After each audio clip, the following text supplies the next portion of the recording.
What's going on, everybody? What's You up? doing good tonight? How's it going? Doing good, man. Just got the kids down, so I get a little freedom to myself for a couple hours before I hit bed. You know how it is. Nice. Well, today we're going to be talking about The Return, an Odysseus film that just recently came out. I haven't seen it yet, but Michael's been rambling in my ear about it, and I'm mad because I can only watch it if I rent it or buy it, and I'm not about doing that. And yeah, but it ties into a book that he's going to be rebooting. It's called Elysian Fields Reborn. And so I guess you're kind of like upping the ante with it, reworking it, and coming out with, like, I guess you would call it a deluxe version. Yeah, so we're I don't even think deluxe version is right. I'd done Elysian Fields initially back in 2020. And it kind of gone on hiatus for quite a bit. And I was initially just going to kind of let it go by the wayside, but some interest kind of sparked up after a while in like people asking when I was going to get back to it. And so I decided that I was just going to start all over because I wanted to, if I was going to go back to it, I wanted to do it in a way that really, showcased everything I learned over the past 5 years doing this. So. Okay. Yeah, I backed Embrace, Judex, and I thought I backed your first Elysian Fields, but I can't find that bastard anywhere. But I could have sworn I had it. But of course, I backed Embrace 2 too. That one's up and funding right now on Fund My Comic. Is it also on Indiegogo and Kickstarter still? So the Embrace 2, we're going to be having a Kickstarter go live once we get closer to the book being done. Okay. Dean had some pretty big things kind of come in the way. I posted an update about that. He got really sick for a bit and his tablet went down. So like, it's just been a lot getting him back into it, but he's getting back at it. So once we get closer to the art being done, we will, do that. Okay. But I don't want to run like another campaign for that book when it hasn't started, when we're technically past our fulfillment date on the Embrace 2. I don't want to run like another Kickstarter and have people be like, why are you running a third one of these, right? Yeah, right. Okay, cool, man. Poor Dean. Huh? I said poor Dean. Oh yeah. A lot of people are coming down with the bug lately. Like my kids went through it. I went through it. Of course, when I don't get sick unless I just almost die in bed. Like I never get ill. I never have to go to the hospital or the doctor, but everybody else in this house has to. It's crazy. But let's see. Elysian Fields now. That has to do with like Greek mythology and stories, which I know you're a big fan of because you, of course, watched The Return. I'm a big fan of The Odyssey also. And I love like reading like the books of like the Battle of Thermopylae with the Spartans and stuff like that. And I'm just wondering what tickles your fancy so much about Greek mythology?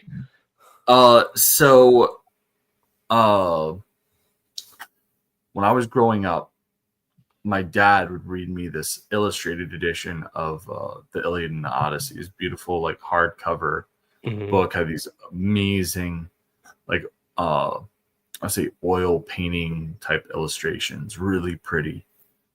And so it always captured my imagination. And then, that kind of developed a love of history and everything like that. So it's been something that I have adored. Here ever since I was a kid. Okay. How familiar are you with it, with Greek mythology? Like, are you into all the lore like Athena and Zeus and Hera? Yes, I would say so. I've read the Iliad at least 20 times, or the Odyssey about half as much. I've studied everything from Titanomachy through through everything pretty much, whether it's, like there are certain parts of it that I'm probably less familiar than others. I tend to focus a lot on like the heroic stories, and even there, there's so many of them where it's just like I don't think that there is a way for you to just have like an all encompassing knowledge of all of it, but like I have a pretty sizable extent. Okay. That's really cool. Hold on one second, guys. I gotta go to the restroom real quick. I'll be right back. No problem. Okay. Yeah, I enjoy mythology from any culture that comes to me. I watch a lot of John Solo on YouTube, and he does a lot of mythologies from different cultures and explains their lore, explains how they connect to others and such. And I love deep diving into that stuff. What about you guys? Go ahead, Vanna. I know, the I guess most popular Zeus and all that. Yeah. Hey. It's fascinating. I've never took a deep dive into it though, like you guys. And all I could think of was Eminem and his song Zeus. Oh my God. He's a mythological figure himself at this point. Oh, True, I love yeah. him. I love Have him. you heard he's a rap god? Yes, he is. Why be a king when you can be a god? Let's take a look at the chat real quick. We got Zombie Boy up in here. Hey, zombie. What's going on, Zombie? Sinopa Publishing's up in here. We just had him last week on Friday showing off his books. Hey, Heck yeah, man. Welcome to the party. Corey Barton's up in the house. Corey. Hey, Corey. Odin is alive. So I guess he's been AWOL for a little bit. Corey says, I still don't know much about Rome, but I missed the Rome show. The show was great. Yeah, the only thing I know about Greek gods is what I learned from watching Hercules and Xena, warrior princess. That is not something that you want to take off. Are you talking about the Disney cartoon, or are you talking about like with Kevin Sorbo? The Kevin Sorbo show. Okay, there we go. Yeah. Back in the 90s. Yeah. Yeah. Okay. No, I loved Kevin Sorbo and Hercules, man. I thought that show was the shit. Mhm. And then we got like the spin off of Xena. Xena, warrior princess. Oh yeah. I remember Like those. there was one episode of like Hercules where it's like a pan to the future, like the modern times. And I remember they had like the actor playing Ares, and they had Kevin Sorbo, and they were both pissing in a urinal, and they were singing this like the theme song to the show. That's awesome. So when I started getting into watching John Solo, who's on YouTube, he's the first one that I watched had to do with Hades, of course, and how he was talking about, the Disney film Hercules and how everything was not as accurate as it should be. Like, he's not this huge evil guy. Like, he actually gets screwed over by Zeus more often than it's Hades screwing over Zeus. And I found all that fascinating. I absolutely love it when it comes to the idea of Elysium, of the underworld, of Mount Olympus and Cronus, and just all that, man, just encompasses so much. And then I found out, I was going to say, yeah, Hades is mostly just like the sad emo boy that really wants a girlfriend. Yeah, he's like Norse mythology Loki. Not as much, but still that emo kid. Corey Barton says, if we don't get more of Odin's Rome show, I'll have to go back to learning about Rome from Assassin's Creed, The New Gladiator, and Age of Empires. Yeah, it's Age of Empires. Did women really wear male Roman soldier armor? Yeah, it was to hide their... I was going to say something. I don't want to demonetize the chat. Never mind. Their gladius. It was to hide their gladius. Okay. Their bits. Yeah. Naughty bitch. Hide their shame. I can't imagine Romans wanted women in their military anyway. Not knocking women in the military, but it was like frowned upon. Like, why are you letting women into men's territory where we go to battle and you're supposed to stay home, take care of, what all cultures did back then, basically. Well, I mean, you had things like the Scythians, like they used to have their women ride horseback and fire arrows, but I mean, it came at a cost. They had to chop off, like, I think it was like their left tit. Really? So they could pull back the strings. Yeah, so they could pull back the bowstrings better. Oh, yeah, because you wouldn't want to go in against. I just got back. That's actually not accurate. There's nothing in the Amazonamaki that you lied to us, guest. Well, it's not really a lie.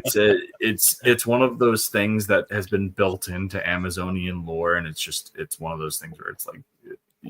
I thought we were getting. There are definitely a lot of interpretations that have that, but when you're going off of the classical depiction, I thought I just learned something. Now I have to unlearn it. Are you telling me Rome Total War lied to me? That video games lied to me when they were educating me about history? Yes. I thought you said. And to be fair, the Amazons are a bit more on the mythological side than the historical side. Now, there is a lot of theory that the Greeks based the stories of the Amazons off of Scythian warrior tribes, which were known to have prominent female warriors. So I wasn't too far off. Just no chopping of the tits. Yes. Oh, well, Ubisoft Assassin's Creed says they did have women in Roman army, so it must be true. Oh, man. What up, Miranda? Hello, my love. Hi. No, step bro. What's going on? Doing? Okay, bring the whole family into it. The chat. Well, hey, everybody. That's awesome. What I found fascinating was how much DC actually intertwined the mythological lore with their own characters. Like Flash, you can immediately say is Hermes. You can say Batman is Hades because Gotham is the crime underworld, and of course, Wonder Woman is Athena. Even though she cries out to Hera every time something bad happens. I mean, she calls out to Athena from time to time too. She really she really juggles a whole bunch of them because there are different goddesses that give her different ability sets and what have you. Well, she's the only one that actually interacts with that side of the mythology. Like everybody else just accepts her as it's kind of like Thor and Avengers. Everybody's just like, okay, cool. That's what we're doing now. We're dealing with God. We're dealing with gods now. We're dealing with Ares, the god of war, and somehow we're going to defeat him all the time. But what do you take from Greek mythology and bring it to Elysium Fields? Because we all know, well, I know Elysium has to do with the afterlife, right? And that has to do with the paradise that everybody goes to. So yeah, when it comes down to the Elysian Fields book, it's really kind of unfair to just say that it's Greek mythology. It's way more than that. So effectively, well, I was hoping the way that it works is that the story focuses on Achilles, who we get to see in his final battle at Troy. He dies, and then he goes into the underworld, and he's kind of at peace, and he gets brought out of this peace to fight in a tournament. And so he's fighting for Hades alongside Heracles and Hippolyta. And they're fighting against heroes from all sorts of different mythological heroes from across different cultural pantheons. And so the winner of this tournament, their god of the dead, becomes the next lord of the underworld. Okay. That's great. So are there, what are the I know you can't give it all away, but what are the new twists and turns that you can tell us about Achilles? Because we all know about Achilles and his wonderful heel. So I think that the big thing is that the thing that I really want to kind of capture with this version of Achilles is that he's kind of a blend of what you see in the Iliad and the Odyssey. He was a person that in his lifetime was fueled primarily by pride and rage, right? Like those are the things that kind of define Achilles as characteristics, especially in the Iliad. But in the Odyssey, when you see Achilles, you see his ghost when Odysseus is down in the underworld. And there's a lot of regret there. There's a lot of wishing that he had lived a different life. Mm-hmm. And so what we get out of this story is this whole thing where Achilles is brought to this arena to fight, and there's this kind of impending struggle for him between the person he wants to be versus the person he was. So like that's a big thing that you get with him. Okay.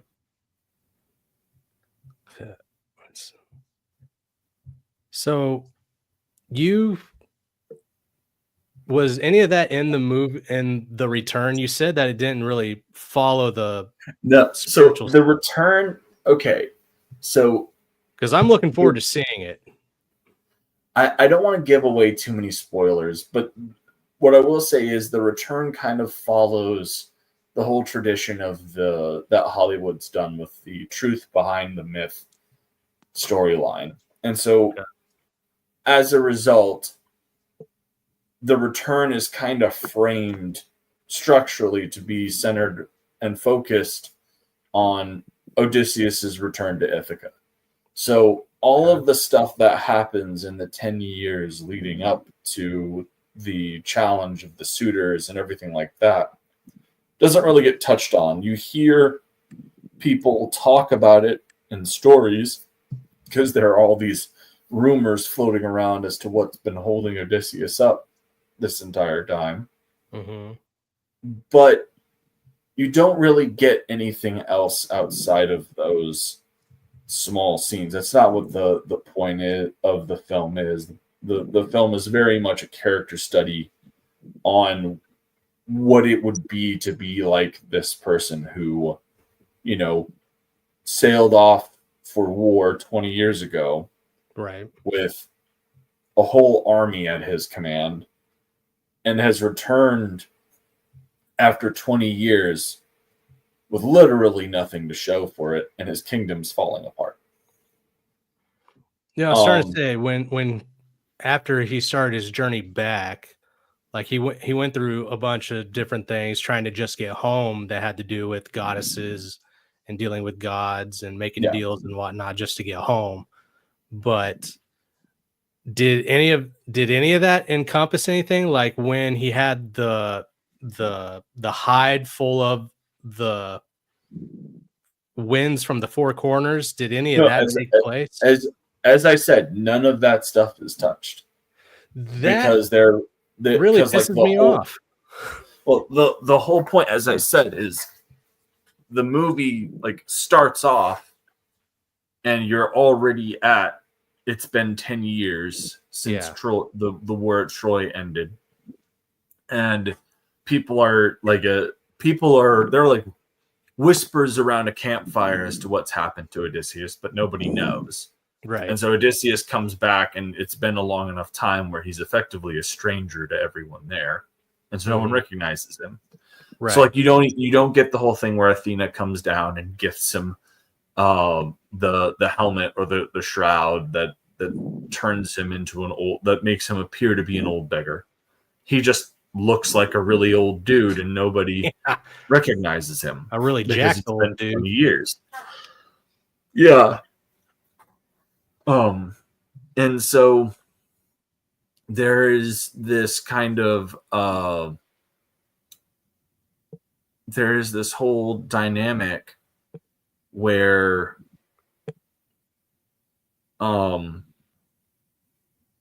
sorry, I just had a complete brain fart. No, you're good.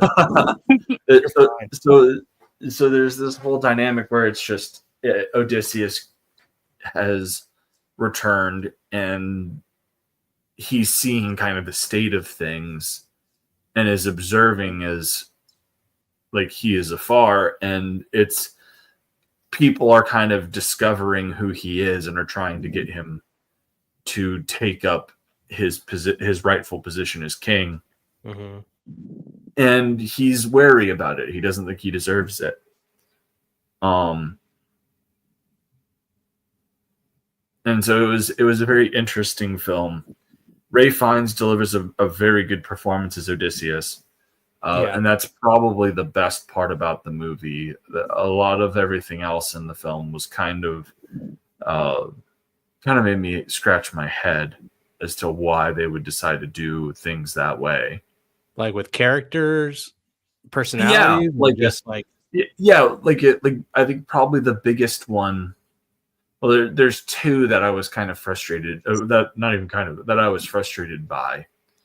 I felt like, you had this fantastic actress, Julia Binoche, is playing Penelope, right? And the way that they have Penelope written in the film, she is a very mousy character that feels like she's in utter desperation and not really in control of the situation at hand, which I felt was like completely opposite. Very off of what Penelope is.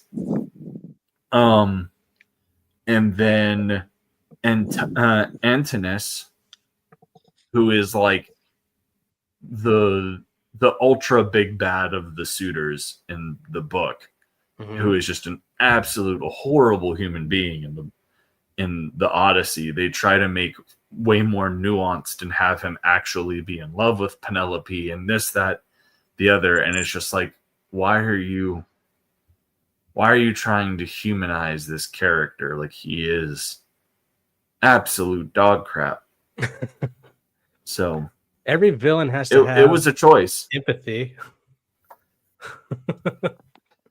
Every villain needs to have empathy. No, nowadays. I don't agree with that. But I mean, I guess when you remove the fantastical aspects of the Odyssey and you're trying to focus on this far more human telling, I guess the idea is that no person is all good or all bad, or most people aren't, I should say. But I felt like it was an absolute failure on the film's part in representing a satisfying adaptation of that final arc of the Odyssey. Okay. So Penelope, they turn into a more of a docile, whimpering woman who's about to lose it. And the one character that I dislike throughout the Odyssey is the son, Telemachus. Don't worry, he's just as insufferable in the movie as he is in the book. Oh, is he? Okay. Yeah. Okay. It's very hard. Really, the only thing that I've seen recently that has handled Telemachus in a way where I'm like, yeah, I actually like this character is there's this a viral TikTok musical called Epic. And the way that Telemachus is handled in there really reminds me of Disney's Hercules. Oh, Lord. I adore it. He's like this goofy kid that really wants to be able to do something but feels completely powerless in the face of his situation. Right. Doesn't really know what to do, and so he's getting he's getting a leg up from the goddess Athena, and they form a friendship, and it's really sweet. It's very endearing. Did you hear that they're going to be doing a live version of Disney's Hercules? Oh God, yeah. I've heard that, like, the rumor right now is Austin Butler has been tapped to play the role of Hercules. To be fair, I do like Austin Butler. I thought he nailed it when he did Elvis, and he comes from a theatrical background. So yeah, and then Dua Lipa as Meg. Megara I'm are not the 100% two sold on that one. are the two casting decisions that have been allegedly made. Okay. Yeah, how are you feeling about all those live Disney films? Because I think that there's They're no reason bad. to make them. I will say this.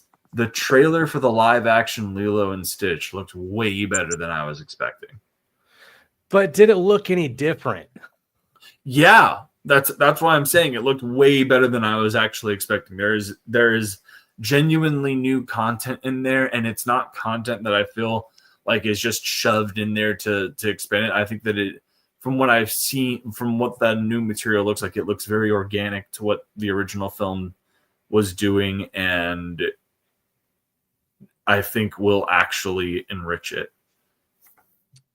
Let's see here. Corey says they should make Denzel Washington's character in Gladiator 2 the new assassin in the next Rome Assassin's Creed game. No, get out of here with that. Yeah, the Stitch trailer looked all right. I don't know. I'm not sold on it because I'm afraid that they're just going to do something stupid like have a dung beetle roll a turd across the screen for about 5 minutes just to end up doing the same goddamn thing Ralphiki already did. I wonder if they're going to replace the dryer that the little girl goes into with a They cabinet. already replaced it in the way they did in the animated version. Yeah. I can't believe they did that. I know, it's You crazy. can't have kids going in dryers because every parent decides whether or not to hit the start button. God. Teach you little That's turd. ridiculous. I swear. But No. when it comes to the return, I don't know, taking away all the spectacle out of it, did it feel more personal or did it feel like it fell a little bit?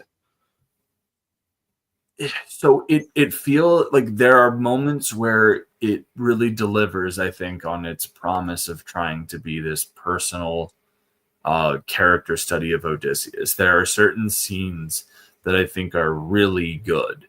Like specifically when you get Odysseus's reunites with Argos in the movie. How they handle that, which is obviously, for those who are not aware, Argos was the name of Odysseus's dog, and his dog was literally waiting for him to come back. And when Odysseus returns, he's in the disguise made by Athena, but the dog smells him and recognizes him. And upon reuniting with his master one last time, he's joyful, and then finally allows himself to pass away because his master's returned home. It's a very, very beautiful and poignant scene, and they nail it. Like there's like it's one of those things where like there are absolutely moments where I feel like it lives up to it. Odysseus stringing the bow. Yes. They kept that in there. And shooting through the 12 axes is very good. I was kind of that it is technically like the reverse bow that he had that he has. I'm blanking the exact Greek term for it. It is technically a bow that you string reverse wise, but it's not the proper shape as it's described in the book. Like in the book, it looks almost like a horseshoe kind of thing. Right. And if you look up this type of bow, it very clearly looks like it looks like a horseshoe or like a harp almost, and you're supposed to string it in reverse. It gives it more tension. But in the movie, it just looks like a straight, like long bow made out of animal horns and stuff. So it's one of those things where like there are moments where I feel like it really lives up to what its promise was, and then there are moments where I feel like it really lets you down. And a lot of those moments come in towards the end of the movie. There were just some decisions made there where I was just like, why would you even do this?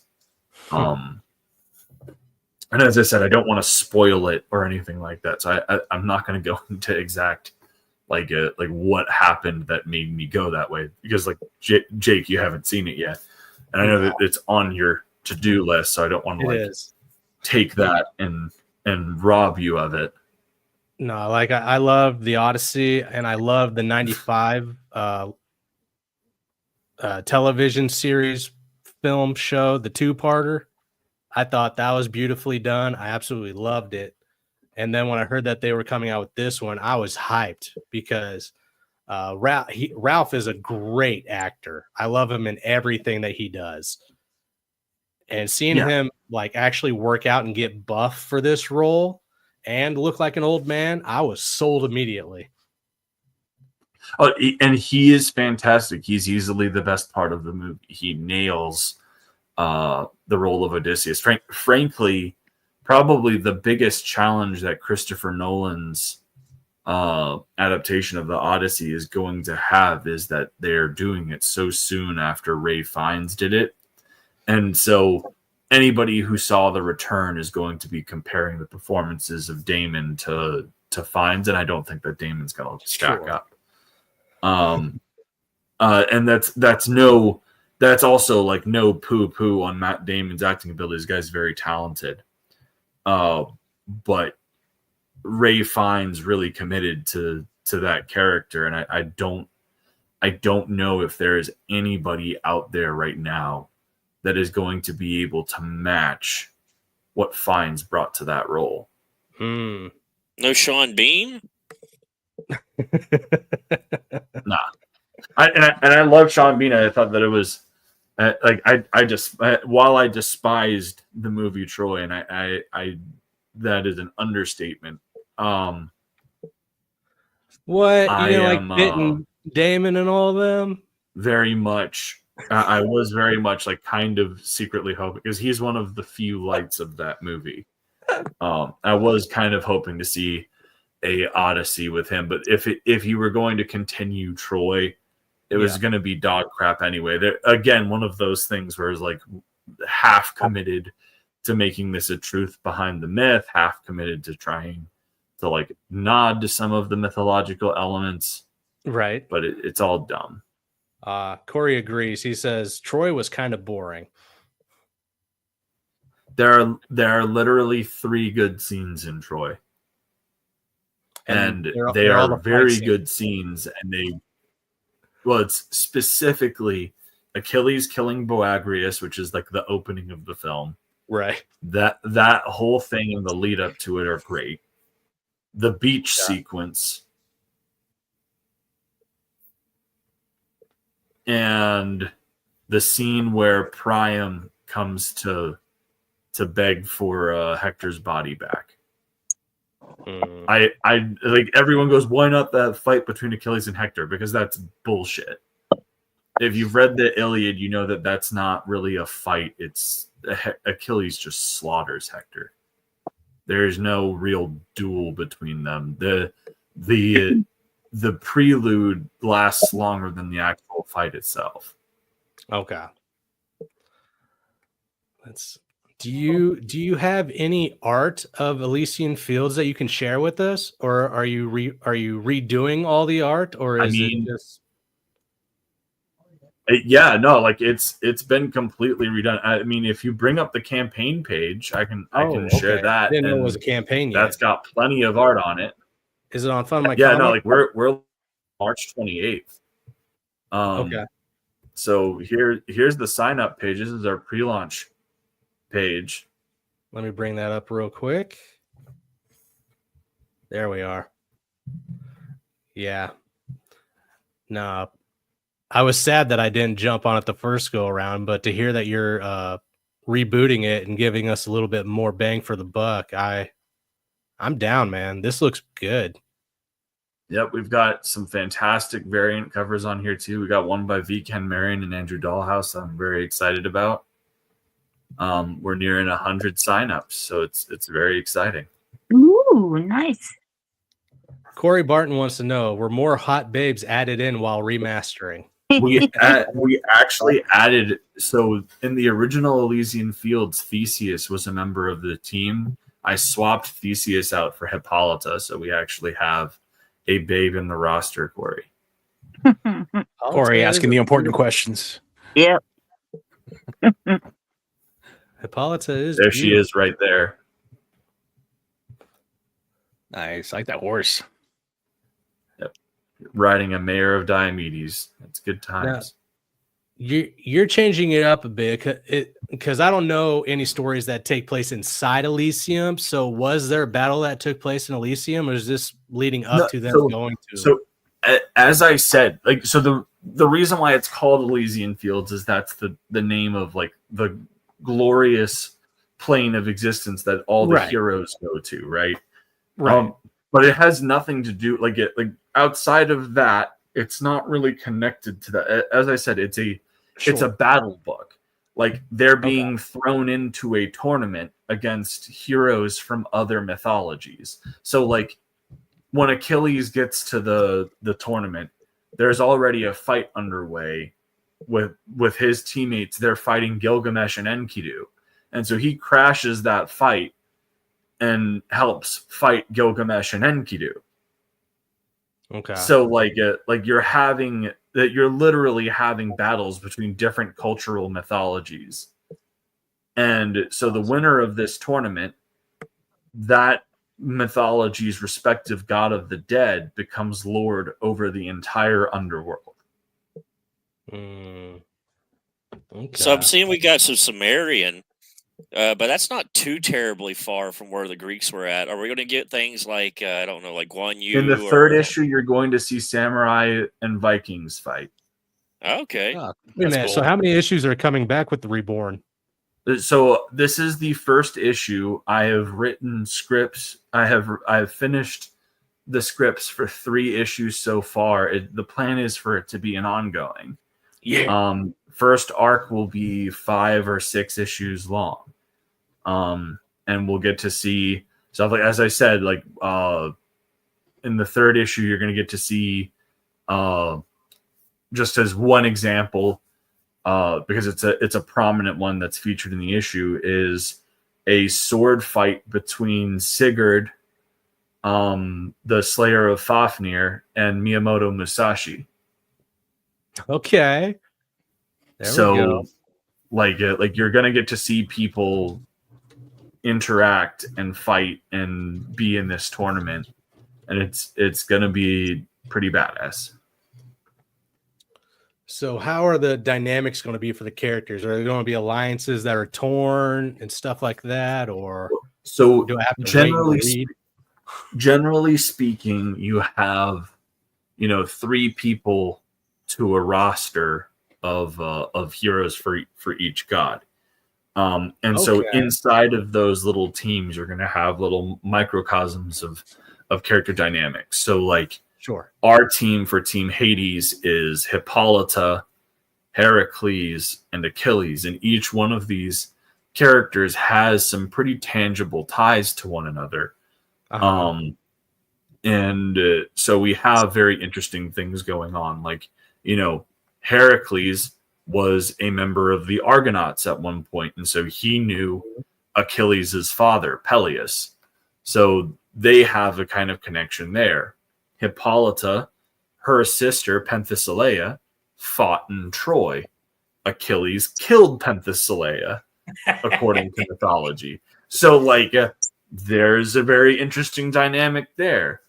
Did the gods get to choose the people that they have on the team? Because that doesn't sound very, very productive for teamwork.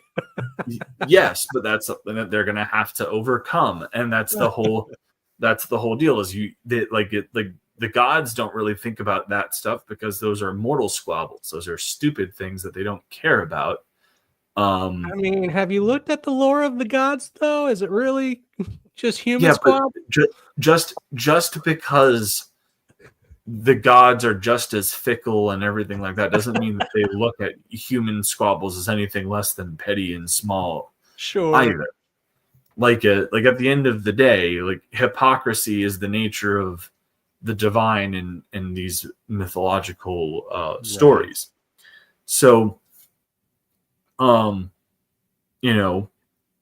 it doesn't matter to Hades that there's potential beef. He's bringing the best fighters that he can muster to fight on his behalf in this tournament.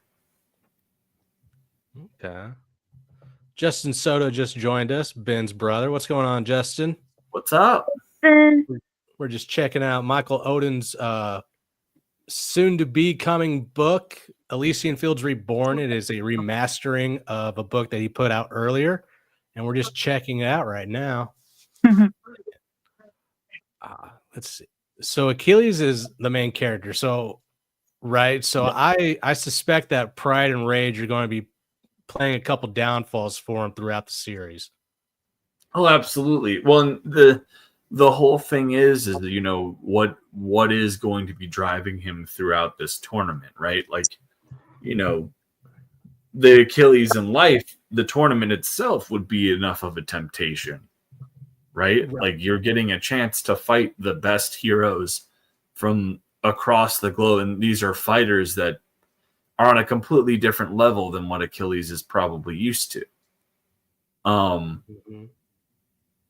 So it becomes like the sheer challenge of that is obviously a temptation for him, but you know, there's also a aspect of him that he's gotten a chance to kind of be reminded of what it means to be at peace, and he doesn't want to let that go. And the trauma of war is also something that lingers on for him.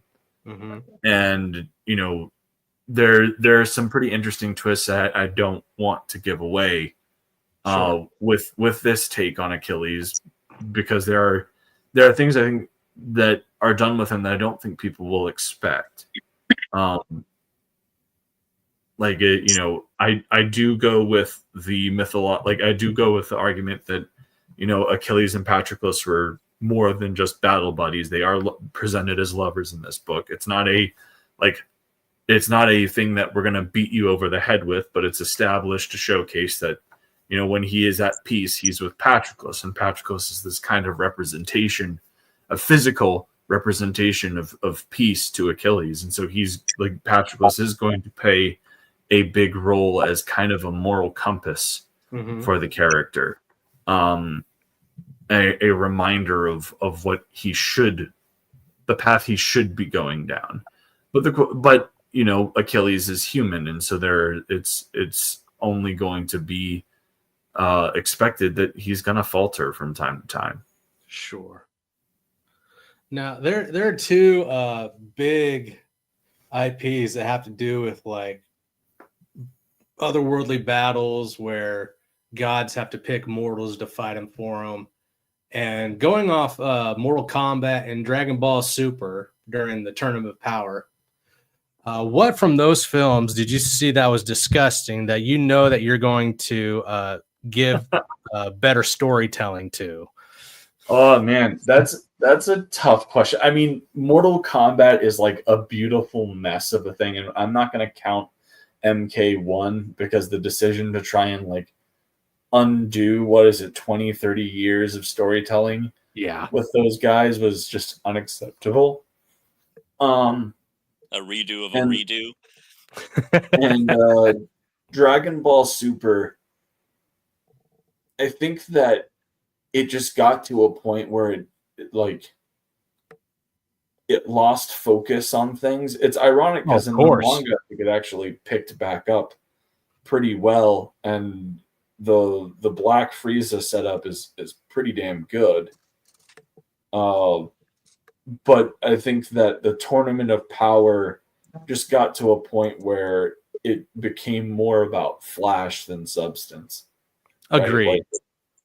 Right? And that's all well and good, but even when you're looking at Z and everything like that, yeah, there's a lot of flash, but there's genuine storytelling going on. Of course. Now, when it comes to your stories, which I've read a few of them, Judex and Embrace to be specific, you care about setting up your character's personality, their traits, what makes them tick, their wounds, especially. You take great care in that. And so I'm just, with it being a sort of tournament, I'm just like, you have so many characters coming in. Like, do you have something like that for each individual character, or does it fall to the wayside for some of the lesser knowns? I would. So what I would say is this: is there are certain characters that are more fleshed out than others, right? Of course, that's always going to happen. Team Hades and the characters surrounding Team Hades are the most polished and developed because they're who our narrative is focused on, right? Okay. But like, you know, the Team Freya, which is the Norse pantheon, their heroes, they have dynamics and everything like that, and they're kind of secondary characters because one of the big things that is going to be done is, as the story progresses, we're obviously going to be building up the collision of these two teams, right? Because from a Western standpoint, Greek mythology and Norse mythology are probably the two most popular in mainstream media. So that's going to bring in the most people. And just like any sort of, you know, tournament, anything, you want to build your matches based off of what's going to drive the most people into the seats. And that's not just, you know, and that's going to mean, like, you know, doing something that's going to bring in more audience. And so people are going to want to see the Norse heroes fight the Greek heroes because, yeah. Okay. So let's see. This is on Kickstarter. How many pages is your book going to be, or each individual issue? So each issue is going to be an oversized comic. Each one of them is a little over 40 pages. This first book, from cover to cover, is 56. 44 of those pages are story, and then there's some extras thrown in there for you guys as well. The format of this book is also not your standard American comic book, where, because of how explosive the art is and everything like that, I really wanted to give it space to breathe on a page. So it's going to be printed in 8.5 by 11 prestige format. Dang. That's insane. So, and you speak a lot on people and pricing their books. So what price tag are we looking at for your 40-page oversize? So the way that it works is that the base level tiers, which will be, there's like a digital tier, and then you can get obviously one of any of the covers that we have. The digital tier is $5. The physical tier, to just get a single cover of the book, is $15. You'll also be able to add on extra covers to anything that you get. So like, let's say you really like, you like 2 or 3 of the covers, but not the other. You can get you can get all of those, no problem. You don't have to just go buy the big collector's box, and we have one of those too. But you know, okay, I wanted to make sure that people have as much ability to diversify whatever they want to get as possible and make it affordable. Okay. Let's check out some more of that art again. All right. I have a question. Yes. The book, if you're not as well versed on all the Greek mythology and stuff, is that a necessity? Excellent. Or I don't think so. I think that one of the beautiful things about mythology and everything like that is everything is at pretty basic access, right? Like you don't have to know everything about these characters to appreciate them. And okay, if you start reading and you go, man, I really like this character and I want to know more about them, you don't have to wait on me to create like an expansion. You can literally look up the guy, yeah, and find out whatever you want about him. Like it, like, you know, let's say you really like how I handle Heracles, and you have like a base knowledge of who Heracles is. Most people do. They've at least heard the name. So let's say you want to learn a little more about him. Well, you don't have to wait for me to write an expansion. He's literally Heracles. You can go look him up. You can go look up the Wikipedia, whatever, and you can learn everything about him. And I think that's one of the strongest parts about this series is that I don't try and hold your hand with all of these guys. I just try to write them in a way that's authentic to how I've understood them from the things that I've read. And so all that means is that when you're reading it, if there's something where you're like, man, like I really like this character, this is really intriguing to me. Well, there's literally hundreds and in some cases thousands of years of backstory and lore that have been left to us by our cultural ancestors. Yes. So it's awesome. really fun. That's something I've always enjoyed about kind of like these tournament combat kind of like shows like this, is they always like drop you just the basic kind of hint of some characters, and it gives you the opportunity to explore them yourself. There's one I was watching where one of the fighters in the arena was actually the guy who lost to Musashi. He was like one of the big swordsmen of his time. Yeah. And so it wasn't even like Musashi himself. It was like the guy that he beat. But it turns out that guy Cujo, was like, right? Yeah, it was like this badass swordsman that like it just so happened he lost to the best. That's a really great and the story of the big duel between Musashi, I think it's Cujo is the guy's name, is a fantastic story. So like you go and you see that guy's, man, this is a badass, and then you read what happened to him and you're like, man, he was a badass, but like, wow, look at what Musashi does. I'm so basic. Yeah, I heard Cujo and I think of the dog.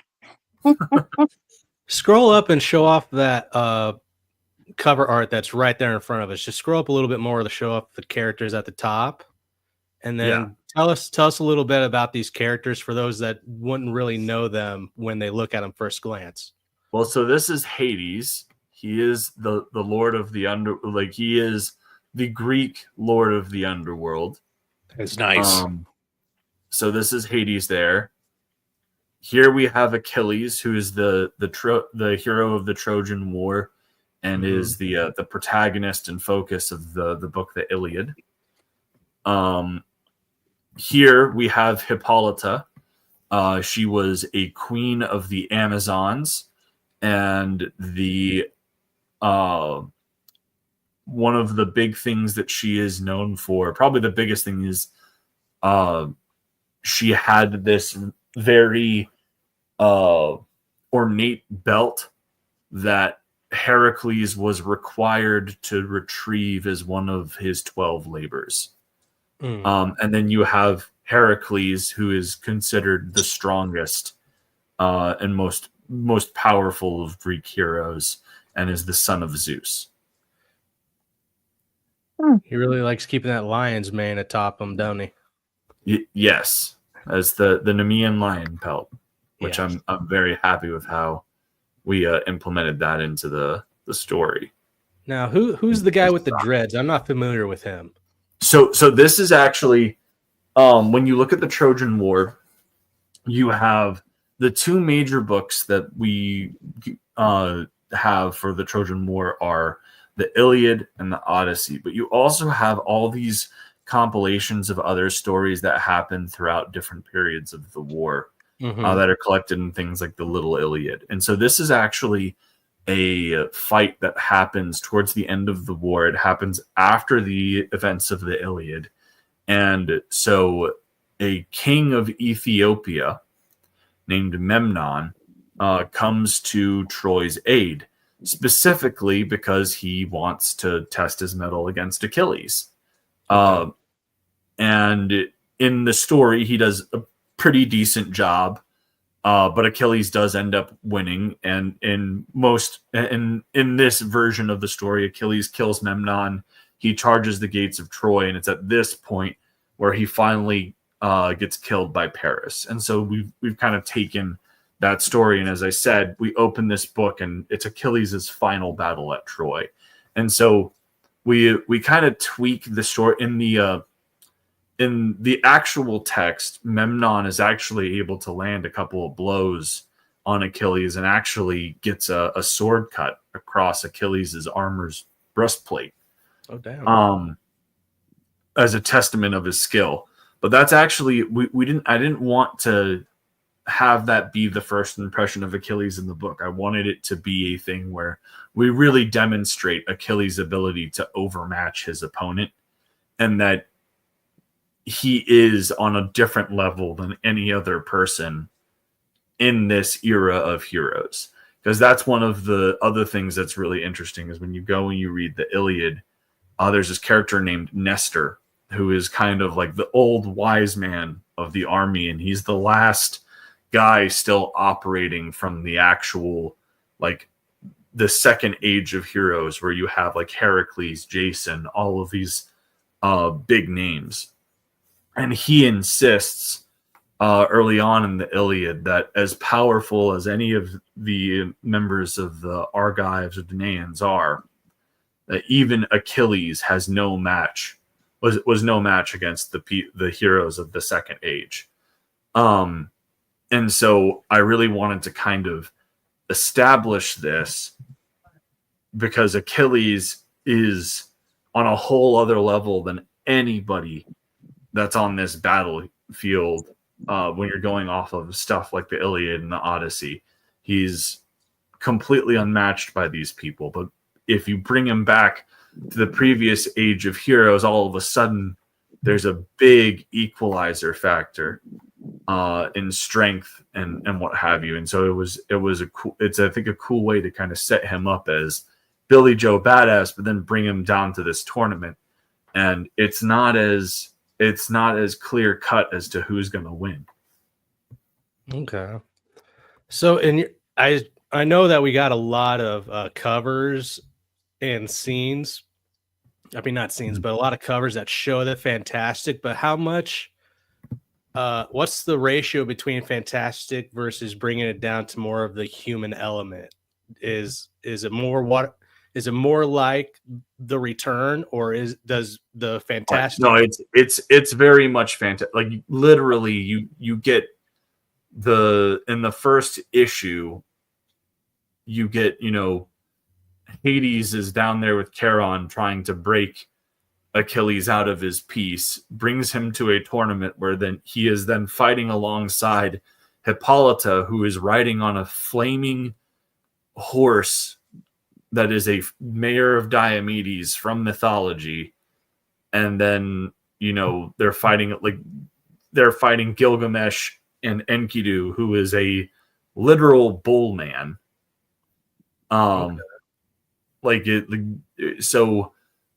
It's definitely more on the fantastic side. We do delve into the humanity of these characters because that's what you have to do.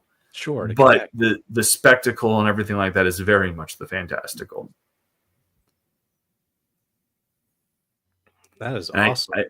I even want to display that in the armor. So like if you look up here and you look at what these soldiers are in, these soldiers are actually they're very stylized, but they're based off of actual like Bronze Age era panoply, right? Okay. But then when you look at Achilles, let's look at him here because this actually showcases his whole armor. You've got kind of blends of different styles of Greek helmets. He's got this completely fantastical cuirass that's modeled to look like a lion's face because he's the lion-hearted. Like that's actively the whole point. Right. Is his armor was forged by the Olympian god Hephaestus.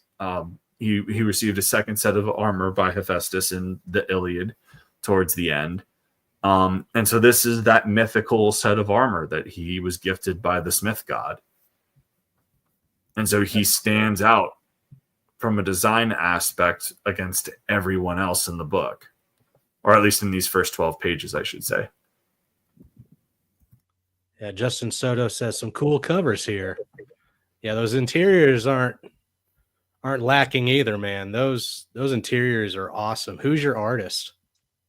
So we have a brilliant art team on this. Our damn. pencil artist is a guy named William Juarez. Absolutely phenomenal. Could not recommend him more. The inks are being done by Tiago Gomez, who's blown up quite a bit recently. He's working on a whole bunch of things, from my book to Dave Brink's Perfect 10 to a whole bunch of Ripaverse titles. He's doing some really good work for everybody in the indie scene. And then the colorist is a guy named Ruvian, and he's absolutely fantastic. And he works with this flatter Lou Winter, and they're just a tremendous pair. Yeah, I'm really loving the colors, especially on that third panel with that severed head. Yeah. That is really well done. Or fourth panel, my bad. But that's crazy that you have a whole team on this. Usually people look for the person that can do it all. But to get a whole team, goddamn, dude, you're throwing some money at this one. And so I think, again, the big thing that I really wanted to do was showcase how much I've learned in the past 5 years. Yeah. And when I did the original Elysian Fields, I had this guy, Marcelo Oliveira Costa, and he was doing all of it. He was doing the pencils, inks, colors. And it was what I could afford at the time. Sure. And, but like I was brand new. I didn't really know anything.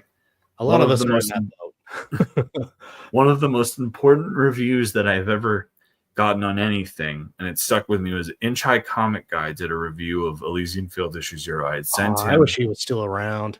I do too. I had sent him the digital copy of Elysian Fields issue 0, and while he really enjoyed the story and I got some really top marks there, he came at me hard about the art, specifically that the art, the line art was decent, but the color that I needed a dedicated colorist, because I was overtaxing my line artist, and as a result, the detail that could have been focused in the pencils and inks was being sacrificed so that this guy would have time to do the colors. And while he was a very good pencil and inks guy, his colors were a bit flat and not as professional as they needed to be.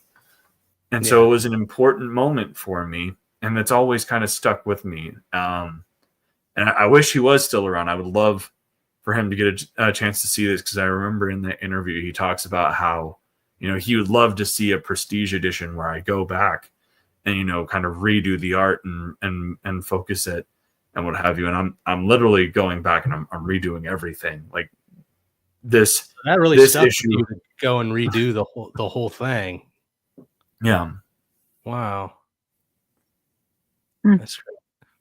What drove him away? Do you know? Because I don't. I've had I did have some private talks with him. It's not really. I don't want to get into it if it's private. Yeah, it's not really my place to say. I do hope he's doing well. I haven't heard from him in quite some time, but I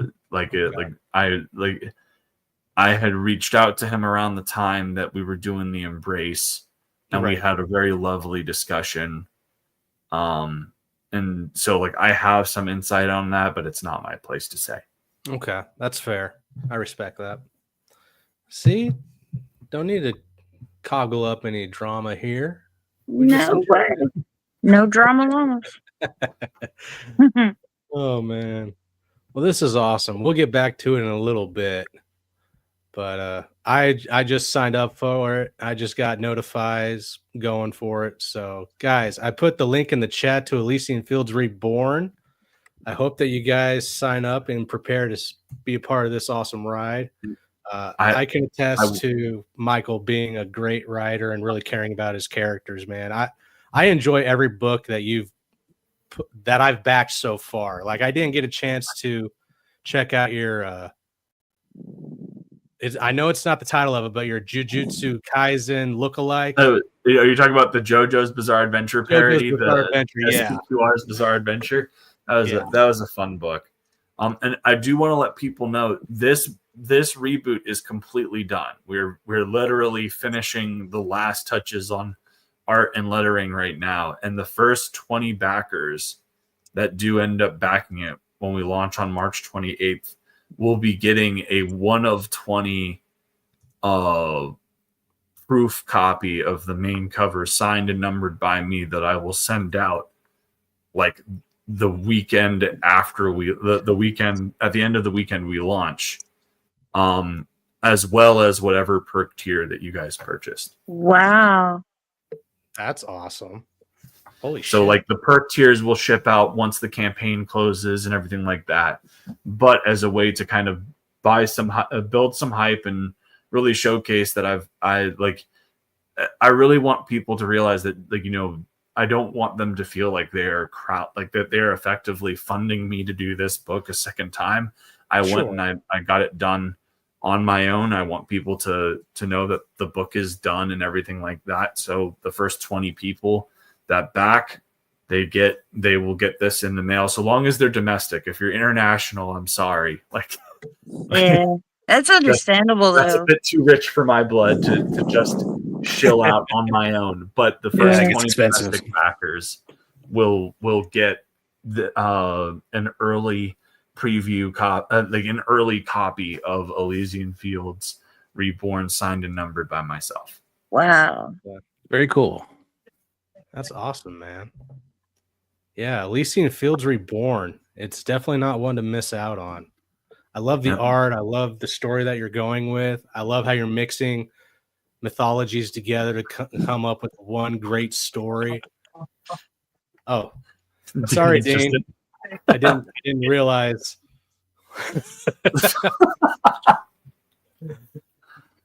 Dean, I don't even know what to say. Australia is like $70 for me to ship a comic book to. I can't justify that. Hey, Dean. What's going on, Dean? Good to see you in the chat, brother. Miss you. Is he still doing videos over on his channel? I think so.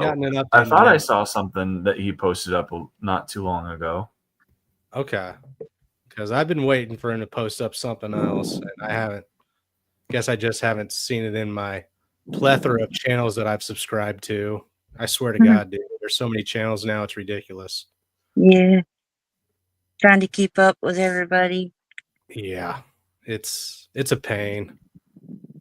I'm really against the idea of everybody needs their own channel instead of like actually just joining each other's channel and making one great show. It gets annoying. It's not like there's a channel around here everybody could join. Oh, I know. It's crazy. It's amazing. I swear. Amazing. Oh, he says, I'll be doing videos again soon. I'm just working on Embrace 2 first. That's fair. Priorities are straight. Yep. I hope you're feeling better. I'm a YouTuber. Shots fired. It's calling you out, Jake. Oh, man. Nah, I respect it. That's the way it should be. Fuck yeah. But we are going to get into something else that I know Michael is a huge fan of and can't wait to talk about. Yeah, buddy. We know how much you love this show, man. I haven't watched past the first season. It gets better. I don't give a shit. Dude, come on. Did you hear the octaves in his voice go up? It gets better. Honestly, I was in the same camp for a while. I didn't even watch the first season, but that last season they just dropped, I'm almost kind of interested. Yeah. So I see you sitting back there in your chair with your arms crossed. I'm not offended though. It's okay. But what was it about season 1 that you did not care for that it seemed to miss out on from the comics? I think that the big thing is that there were a bunch of changes made that I felt were A, unnecessary, and B, robbed them of potential future storylines that I'd really enjoyed in the books. It was Amber, wasn't it?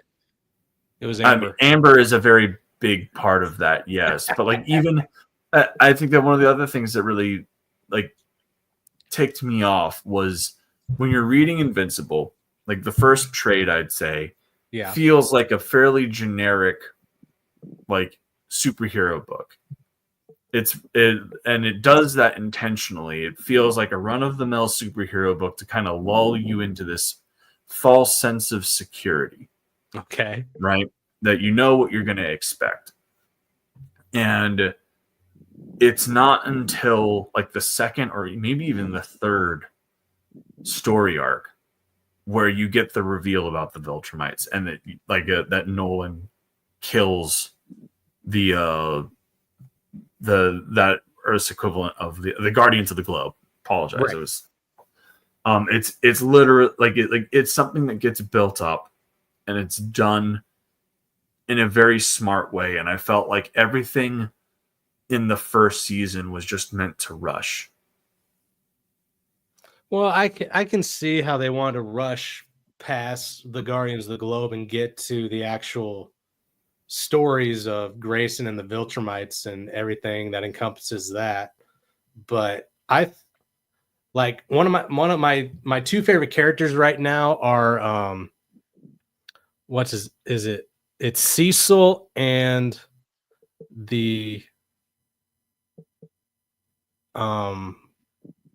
the one that's actually in charge of, the Pentagon and everything. I forget his name. Cecil's the one Nick that's Fury in style. Charge. That's Cecil and his assistant. Yeah. I really enjoyed watching that, to where we find out that he's actually a cyborg that's been pieced back together time and time again, having his memory erased and coming back still doing the same job. And after he finally decides not to have his memory erased again, but continue knowing what he's gone through, I thought that was really cool. I could be the only one there, but I guess we scared him off. No, you haven't scared me off. Sorry, I was reading something here real quick, and oh, you're fine. The HD took hold. Justin Soto says, I think they were trying to keep the audience on their toes too. In some way, Walking Dead altered their story to draw from the book, but stay unpredictable to the TV audience. And look what that did. Well, yeah, touche. But yeah, the third season, because the second season was totally dedicated to Mark and his dad. And I actually enjoyed the story of Omni-Man more than I did Mark Grayson at that point. Mm-hmm. Because they focus on him leaving Earth and going out and, meeting up with the ant people. I forget their names. And just trying. Technically, it feels like he's trying to redeem himself, even though he doesn't admit that's what he's doing. And then the third season just ramps up all of Mark's stuff going on. I don't really care for Mark and Eve's relationship, though. I feel like it's too bland and boring. There's no in the book or the show, huh? In the book or the show? The show. Yeah, well, that's another part of my problem is I really like both of the actors that they have playing those roles. I don't think that they have particularly good chemistry together. I don't think that the way that their lines are edited and anything like that makes them feel like they're going to be a couple or anything like that. And that relationship literally drives the narrative of the book. Okay. But yeah, no, I'm not happy with it. I was going to say, a So, lot of the scenes I've seen, even just their interactions, feels kind of flat. It's almost like the same thing that happened with like the Star Wars prequels, where they're like, "A Jedi doesn't feel emotions, so you need to like act like you don't care about anything." And they're like, "Okay, well, we're going to do that with our superheroes. Everybody's super professional, so they have like no emotionals except for like whenever like, oh, now you have an outburst." let's see. Well, Dean says Walking Dead started going downhill after season 2. Well, that's not fair. They lost funding during season 2. That's why they stayed on that fucking farm for the whole goddamn season. I don't know exactly why they lost money on production for that one, but yeah, that's why they were stuck at that farm doing absolutely nothing.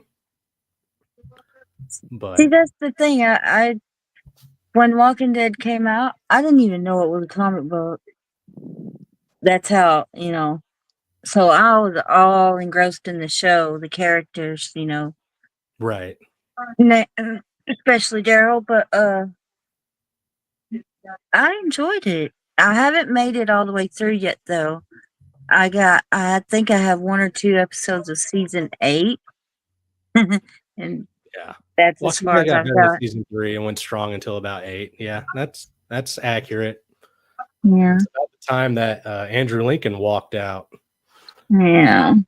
He was like, "Well, this Oh. isn't going anywhere, so I'm out."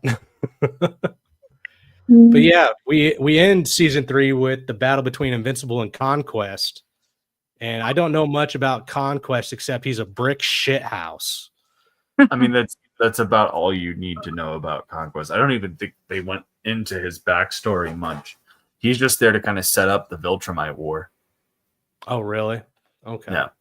But like Well, that's precisely what he is he is a big shit brick house and he messes everybody up. So the antagonist basically for season 3 was Angstrom. And I liked Angstrom and his setup in season 2.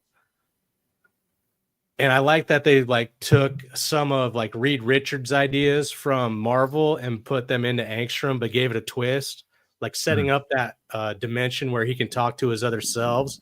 That was a Reed Richard moment because that happened in the Marvel comics with Reed Richard. But as soon as he decided to bring all the other Invincibles against this one good one, I thought he lost his way because I thought he hated Invincible in every universe. So why the fuck are you teaming up with the people you hate? I thought it was a miss. Yeah. But I don't know. I thought season 3 was pretty good until they teamed up the Invincibles with Angstrom. I thought that was a miss because it goes against the whole premise of Angstrom's hatred. No, it makes sense because he hates that one Invincible, and for the most part, being able to send the other ones out and kind of like ruin like his reputation because now you have Invincible everywhere, just killing people, kind of works. Yeah, but those are all the Invincibles that killed him and his people in the other universes, and you're going against the one good one that you're. Yeah, but you're confusing rational logic with somebody who is like gone past, like he's driven completely by revenge.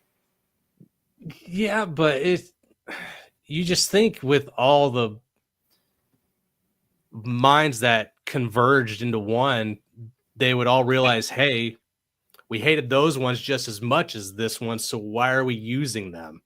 Like when you team up with like the Allens of the different universes after he got his fucking upgrade. Well, the Allens wouldn't do what he wanted though. They wanted to kill. They wanted to hurt Invincible, and Allen, for the most part, is kind of friends with Invincible. Well, then you would get Battle Beast from every universe. The Battle Beast want to kill all the Viltrumites. I mean, at that point, you just need one Battle Beast. Why not just hire the Battle Beast himself? What was it about the comics that made them more likable than the show? Like, so I'll blow myself up here. After you spoke about the comics of Invincible, Michael, I went out and I got the Volume 1 compendium. Okay. And I have not started it yet because I just finished season 3, so I wanted to get the show out of the way before I started the comics. But how does it start out? Well, so I would say that it starts out, and as I said, it kind of feels, it lulls you into the sense of security that it's a run-of-the-mill superhero book. Like you've got Mark Grayson, rising superhero, good prevails over evil. Mm-hmm. And that's kind of how it's set up. But then as things go along, that becomes less and less the case, and you start to see that the world is filled with more nuanced situations than what have been previously put forward. Right. And that's where you start to get things like, setting up the betrayal of Nolan and everything like that. I just feel like from a pacing standpoint, it handles things better. And I feel like the show really just wants to speed rush to the highlight reels of the comic series, Mm-hmm. of like the best moments, but those best moments were what they were because they were properly built up. So do you think that's Robert Kirkman's doing, or do you think that's his producers doing? I think that that's his producers doing. I think that Robert Kirkman's just allowing them to walk all over him. I think that Robert Kirkman has, he even had a statement a while ago. Okay. Where he was like, "Oh, I was a dumb kid when I started writing this. I didn't know anything," because they were asking about all the changes that were being made and what have you. And so he's allowed himself to be convinced that he didn't actually know what he was doing when he created probably one of the most successful Image titles that lasted a little over a decade. Right. Like, it's unfortunate and it's absurd to me.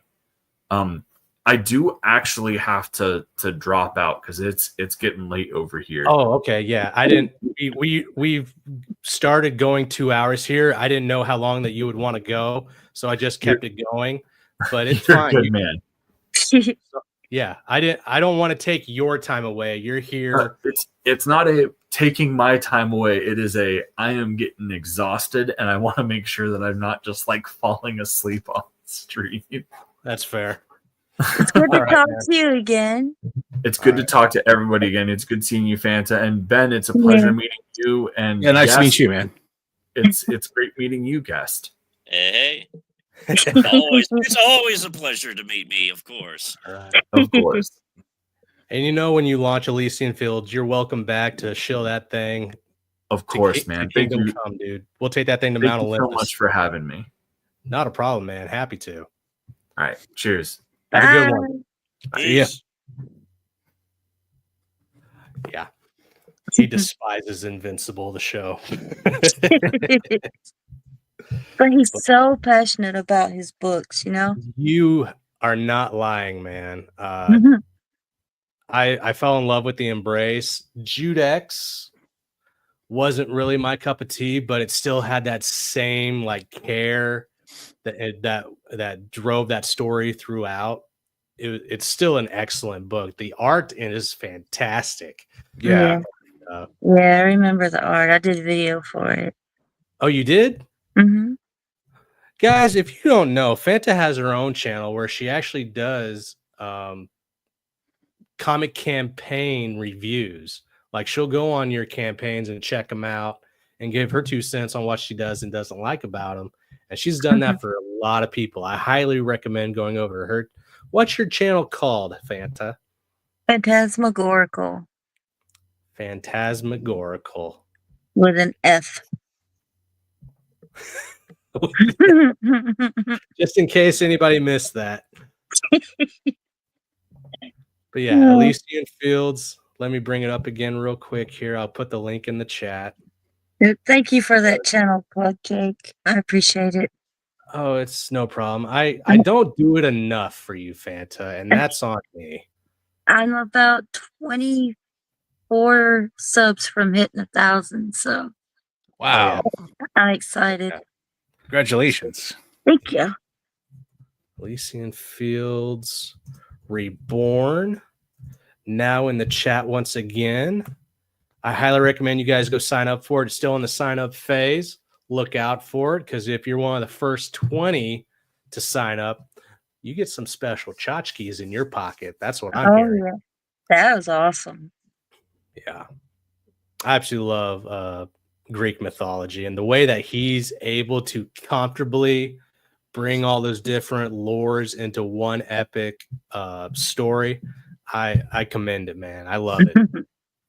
And I meant to ask him if he ever checked out John Solo's channel on YouTube, because he covers all the mythologies and folklores and stuff. You mentioned him, but I don't remember whether he said he watched it or not. Probably not. I'm sure that he is well versed in everything that has to do with the Greek mythology, so much as where he doesn't have to. Yeah. But yeah, unlike Dean and Michael here, I actually really enjoyed season 3. I've actually enjoyed all 3 seasons because I did not read the comics first. I'm one of those ones where I watch the Harry Potter films and everybody's like, dude, you need to read the books instead. They're way better. Of course, the books are always going to be better, but does the medium of film and television do the books justice? And when it comes to the Dark Tower film and the books, no, the movie did absolutely dog shit compared to the books. Game of Thrones, no. Game of Thrones, I never read the books, but I enjoyed the show. Yeah. Lord of the Rings, I never read. And Harry Potter, I never read. I'm more of a visual. I am too, which is why I'm sticking to my comic books. But one of the things that people get onto is about, let's see, Dean brought it up. I wonder if he's still in here. Probably not. He was in trouble. Michael, which is okay. I understand it. Fine. But let's see. Oh yeah. Amber being completely unlikable, race and gender swaps all over the place. Seth Rogen. Yeah, Seth Rogen's a major fucking downgrade whenever you put him on anything. Oh, I agree. He ruined Donkey Kong. He ruined Ninja Turtles, man. That's what he ruined. But I don't really care for the race swaps when it comes to the comic adaptations to, comic book shows, whether it's because, in all fairness, my first introduction to the Justice League was the Justice League animated series, and my first Green Lantern was John Stewart. Okay? Mm-hmm. I'm pretty sure at that point he was made specifically for the show, or he didn't get enough notice in the book, so they put him in the show to replace Hal. And a lot of people liked John Stewart in the show, and you didn't hear any of that type of talk when it came to that particular character. So I'm wondering, is it really that big of a deal when they do it? But when they totally make Amber go just completely psycho left bitch, I understand it, because she was just always up Mark's ass throughout the first season, some of the second season. But does it really bug you that much when they do it? Or do you not know that they've done it enough to really care? I don't know anything about the base. I was say I don't know anything about the base comic book. So for me, like, this is my first introduction to Invincible is the TV show. How'd you care about the first? Did you watch all seasons or just the third? I just watched clips. Oh, you just watched clips? You're not even trying. Ben, what about you, man? Have you seen this show? I have not seen it, no. I am losing on all cylinders here, man. The clips are the highlights. Never read Invincible, but I like the show. I like the first 2 seasons more than the third. The animation is really off this season. This last episode was good.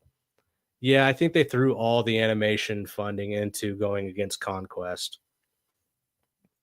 But yeah, that's the only bickering that I have about season 3 is Angstrom using all the Invincibles when all versions of him, I don't care how mind melded you are to your other selves from different universes, you all hated those Invincibles. I have no godly idea why you would use the character you hate to take out the one good one. Well, I mean, they sent 18 and only 8 came back. So he did kill off a lot more Invincibles.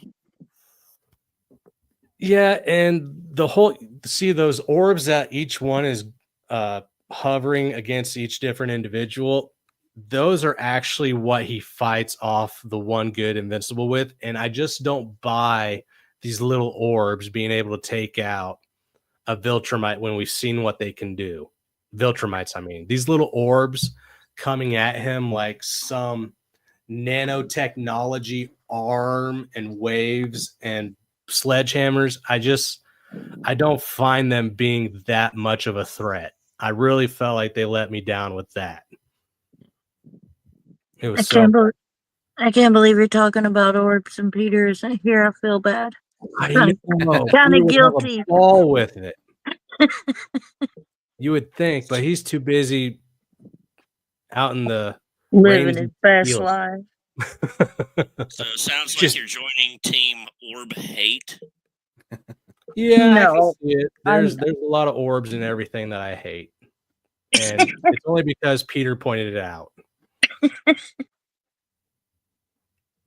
Oh, I bring up the orb in Eric Weathers' Battle Brick Road, but I don't want to hate on Battle Brick Road. I think it's really good. Shoot. Okay. Well, we lost our guest. What do you guys want to talk about? Since nobody seems to know about Invincible. Or if Justin, how's it going with Volume 2 of Tricks and Treats?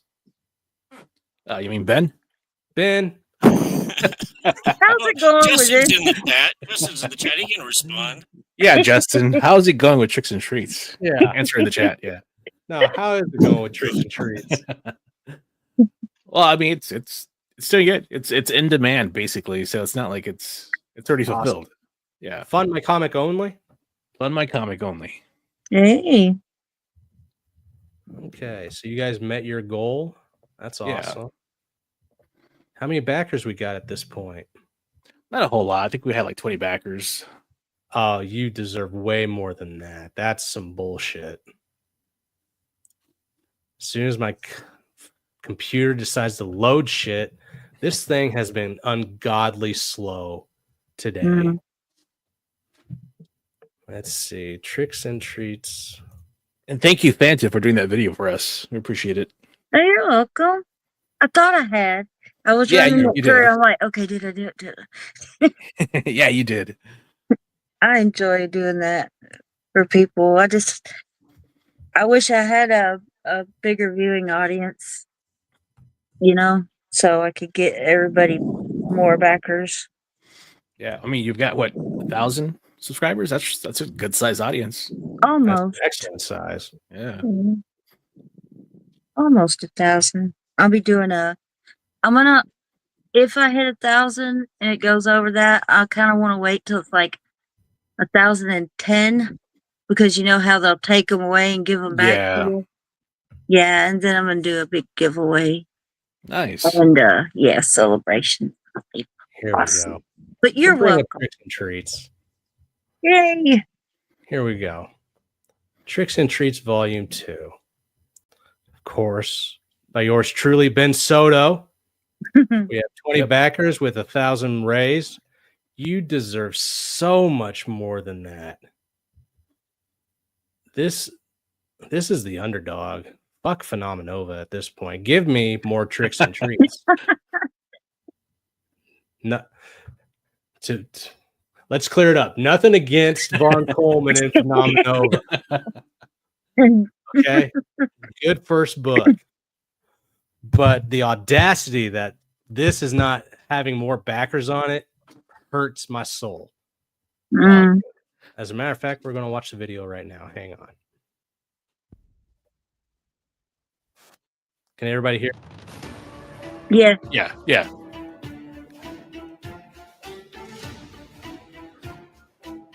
It is a long trailer. It's 2 minutes long, so Shame on you. lots of stories to go through, though. Okay.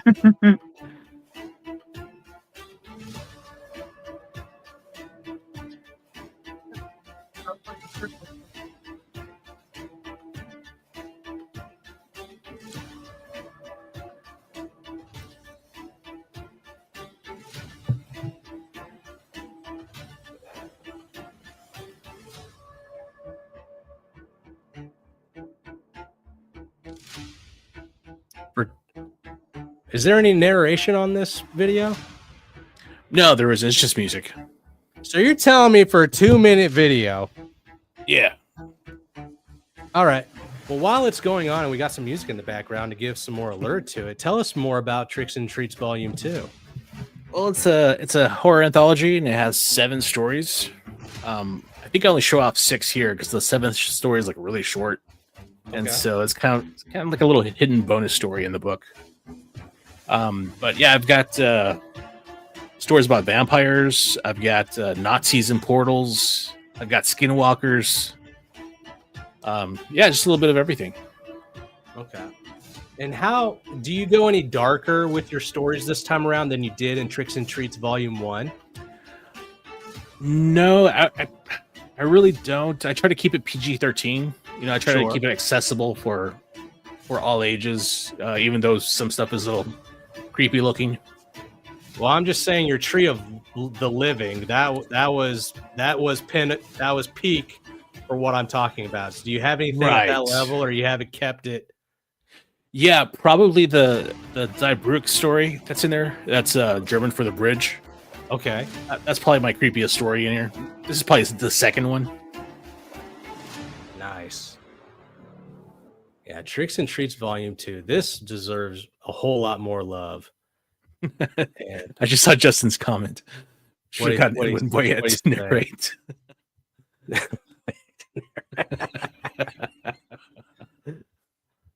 I would have done the narration for you for free, man. Yeah.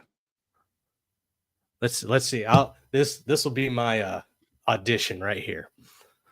Halloween Head Comics started the summer of 2018 when brothers Ben and Justin Soto set out to create the kind of horror comics they wanted to see.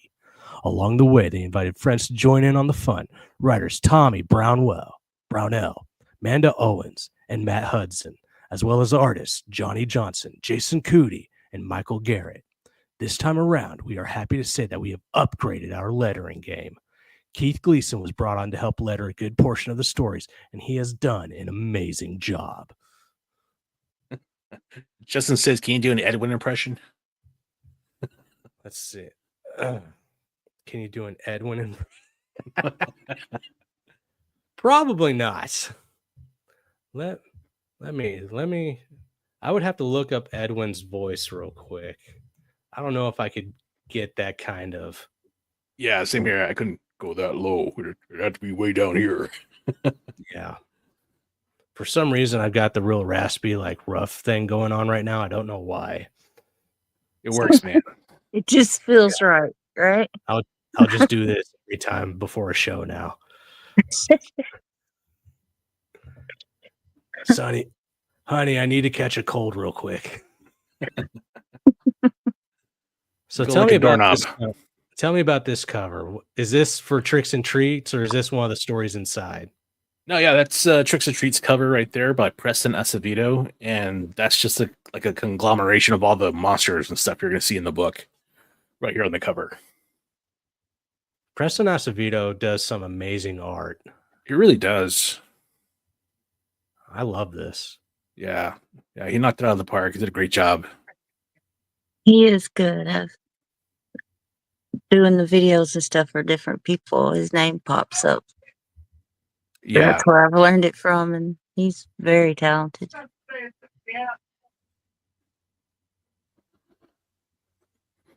Somebody get out of their cage. Somebody gonna have to get the hose. I'm about to go give him a.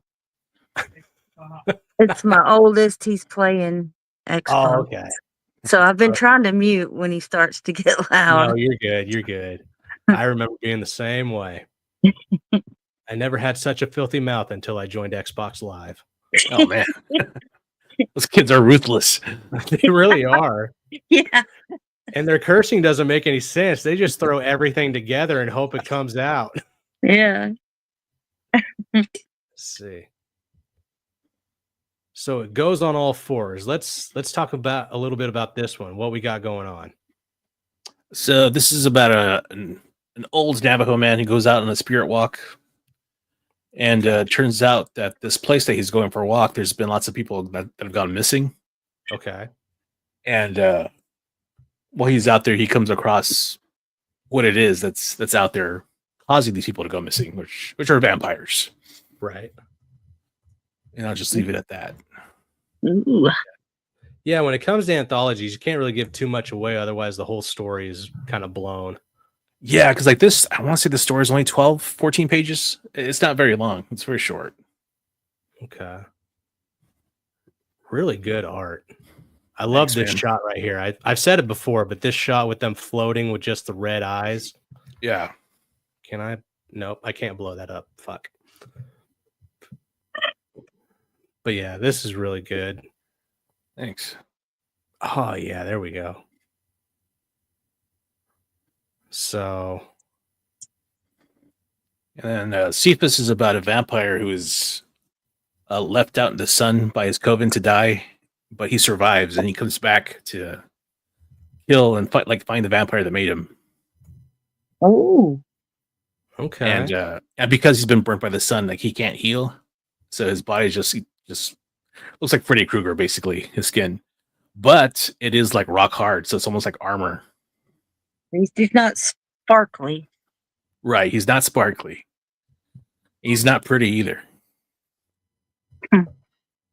You got a tea kettle, though. So. Yeah.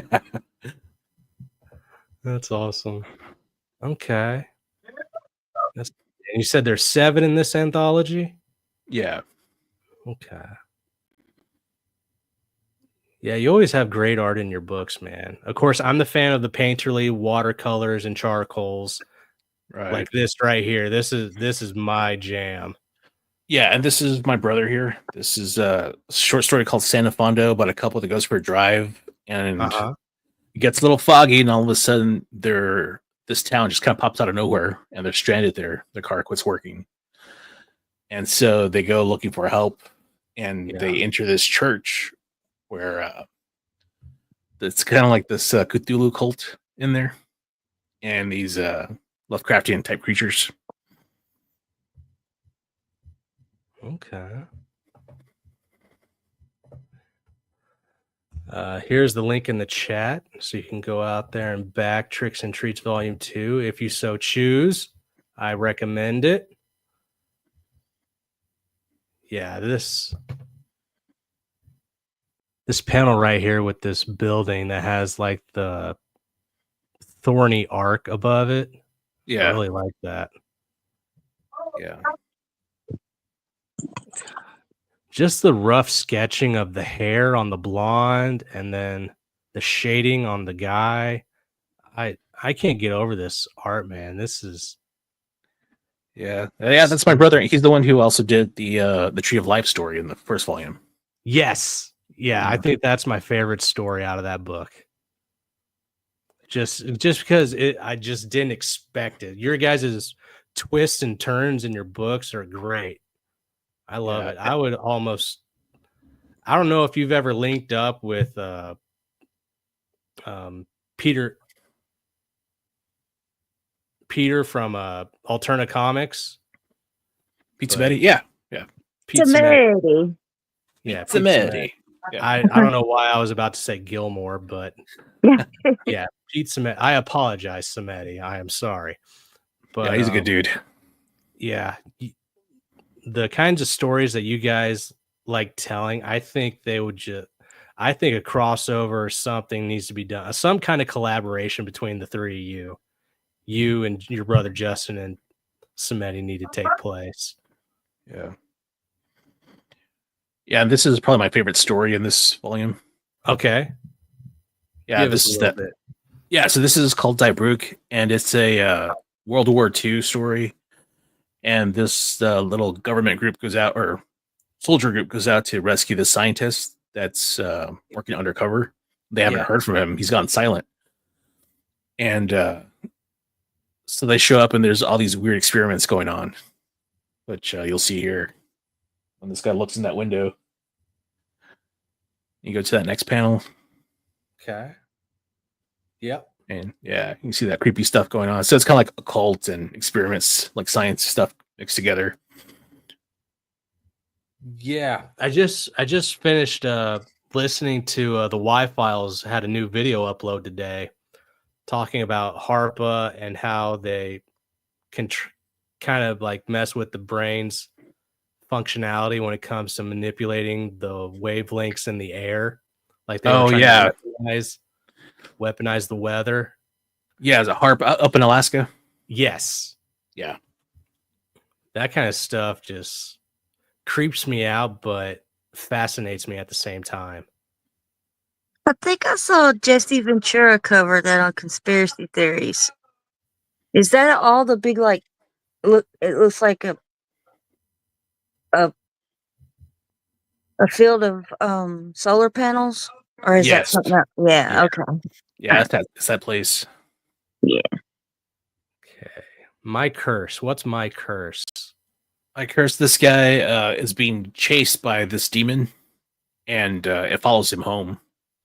And so he gets home to grab his gun and protect his wife.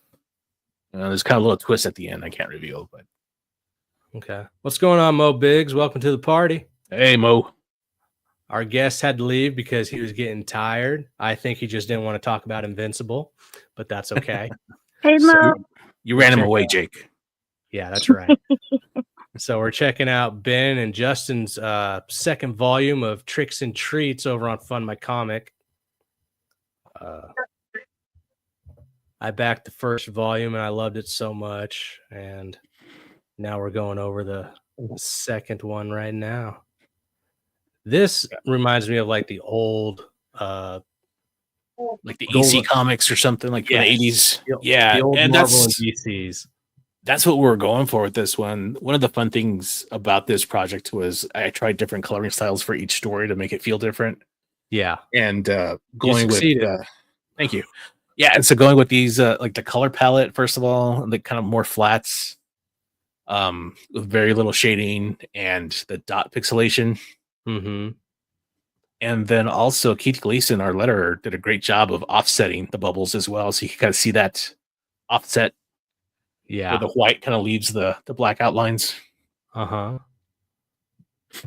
So yeah, that was a great little project to work on and give it a different feel. I would love for you guys to do like a full comic book version in this style, but use that old style newspaper. Yeah, the newsprint. Yes, I would love to see that happen one day. Not saying you have to, but I'm just saying I'd be there for it. Yeah, that would be cool. Ah, yeah. This is so good. Words and art, Justin. Goddamn, dude. So I have a question for you. Okay, who is you? Ben. Yes. So doing these horror and all of that paranormal, I guess, type stuff. Have you had experience with that? Is that what you draw from, or just? I have. Yeah, I thought so. I thought so. Yep. Well, you can't just leave us hanging. Tell us some stories. Yes, I can leave you hanging. No. If you're running into some paranormal shit, I want to hear about it. All right, I'll tell you this one story. When I want to say I was 12 years old or so, my cousin came over to stay with us for the summer. My dad, his job was to remodel houses that have been vacated for the next, people to come, whether it was selling the house or renting the house. Well, he was working on this house where the old man had passed away. Okay. And so my cousin and I are just hanging out there, just hanging out with him while he's painting in the bedroom. We're wrestling over here in the living room.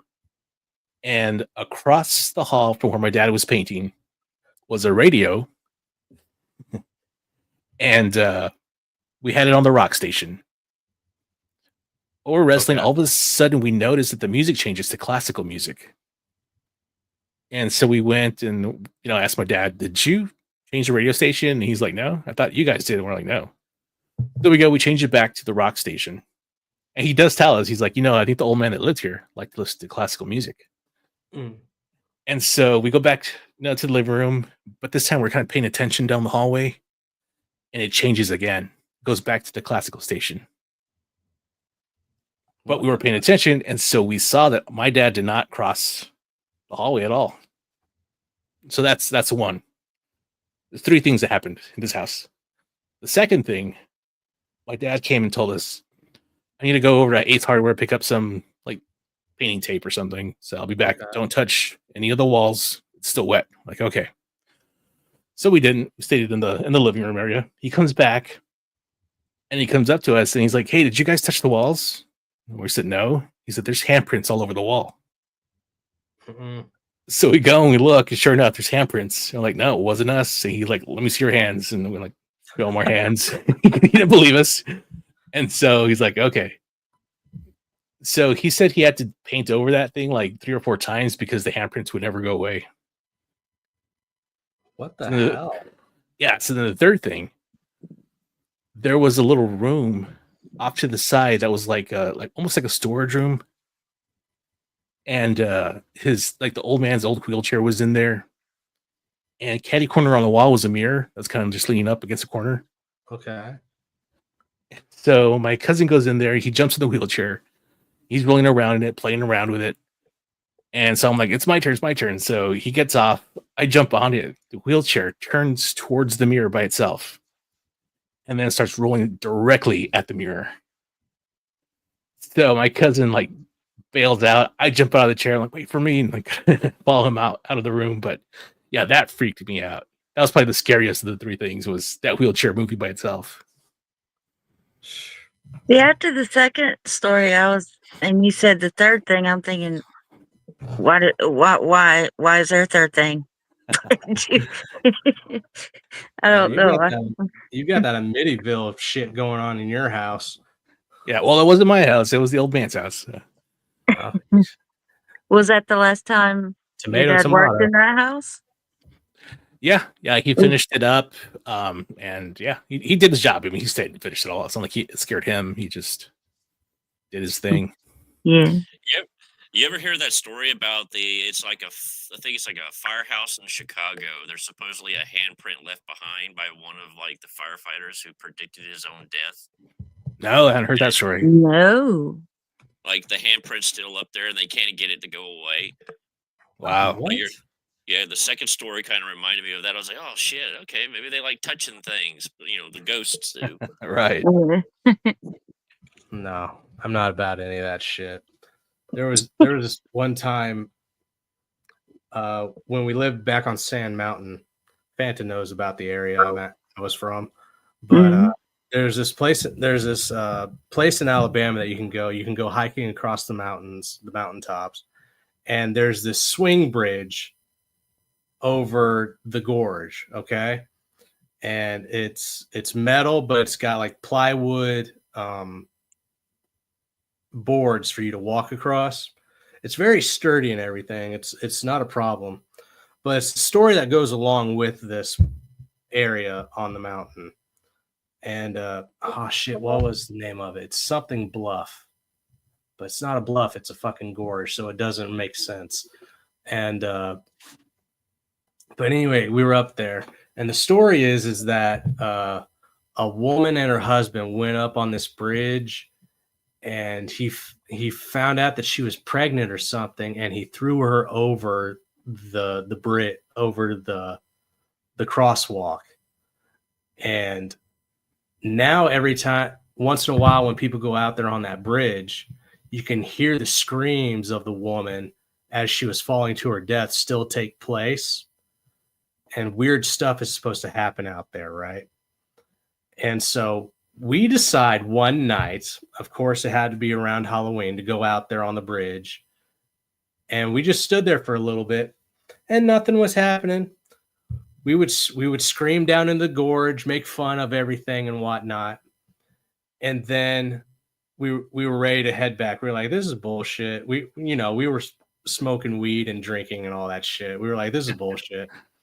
And out of nowhere, the winds started howling and the bridge started teetering. Ooh. And we were like, well, this is bullshit. We're out of here. And as soon as we like start getting up to the ledge where you finally get back onto the land, you hear this scream just start roaring up behind you. And it freaked us the fuck out, dude. We were out of there instantly because that was not wind howling. That was a fucking woman screaming her lungs out. Wow. And that was the last time we went. I don't fuck with that kind of spiritual demon shit. Yeah. Not one bit. I slept with a nightlight on for the whole week. I don't blame you. But that kind of stuff, no, man. Like when it comes to those shows where they're like looking for ghosts with all the like frequency stuff that they have, I know all that shit's fake. But when you're out there and alone and shit like that happen, no. The power of Christ compels you. This one time Michael Odom had to talk about Invincible on this very stream. Some say if you watch this on replay, you can still see him cringe while talking about the TV show. Oh, yeah. You're not lying, man. Oh, that was crazy. Well, let's take a look at Tricks and Treats Volume 2 one last time. Let's finish up what we were talking about. Is there a catch-up tier?